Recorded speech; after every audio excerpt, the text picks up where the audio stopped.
क्या आप जानते हैं भगवान शिव और भगवान विष्णु का भी एक पुत्र था। और उससे भी बड़ा सवाल, आखिर दो पुरुष देवताओं का पुत्र कैसे हुआ और उसे जन्म लेने की जरूरत क्यों पड़ी। इस कहानी की शुरुआत होती है एक भयंकर राक्षसी से जिसका नाम था महिषी। महिषी सिर्फ शक्तिशाली नहीं थी, वो पूरे ब्रह्मांड पर राज करना चाहती थी।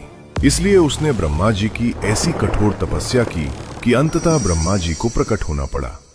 उन्होंने कहा, महिषी, तुम्हारी तपस्या ने मुझे प्रसन्न किया है, मांगो, क्या चाहती हो। महिषी मुस्कुराई क्योंकि उसने पहले ही अपनी अमरता का रास्ता खोज लिया था। उसने कहा, हे ब्रह्मदेव, यदि आप वास्तव में मेरी तपस्या से प्रसन्न हैं, तो मुझे एक वरदान दीजिए। मेरी मृत्यु सिर्फ उसी के हाथों हो जो भगवान शिव और विष्णु दोनों के अंश से जन्मा पुत्र। पूरा ब्रह्मांड स्तब्ध रह गया क्योंकि शिव और विष्णु दोनों पुरुष देवता हैं। उनका पुत्र होना तो असंभव था। महिषी को विश्वास था कि अब उसे कोई नहीं मार सकता।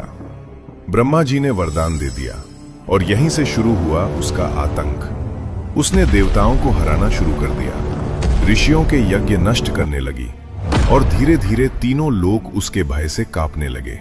हारने के बाद सभी देवता पहुंचे भगवान विष्णु और महादेव के पास, लेकिन समस्या वही थी, महिषी को मार सकता था सिर्फ वही जो शिव और विष्णु दोनों का पुत्र हो। तब भगवान विष्णु ने धारण किया मोहिनी अवतार, वही दिव्य रूप जिसने कभी असुरों से अमृत छीन लिया था। और फिर महादेव के रुद्र तत्व और विष्णु के मोहिनी स्वरूप की दिव्य शक्तियां एक हुई। उस दिव्य मिलन से जन्म हुआ एक अद्भुत बालक का जिसका नाम था शास्ता।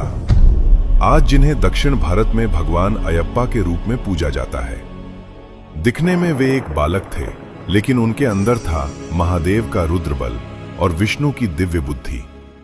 जैसे जैसे वे बड़े हुए, उनकी शक्ति का तेज पूरे ब्रह्मांड में फैलने लगा। फिर वो दिन आया जब शास्ता ने महिषी को युद्ध के लिए ललकारा।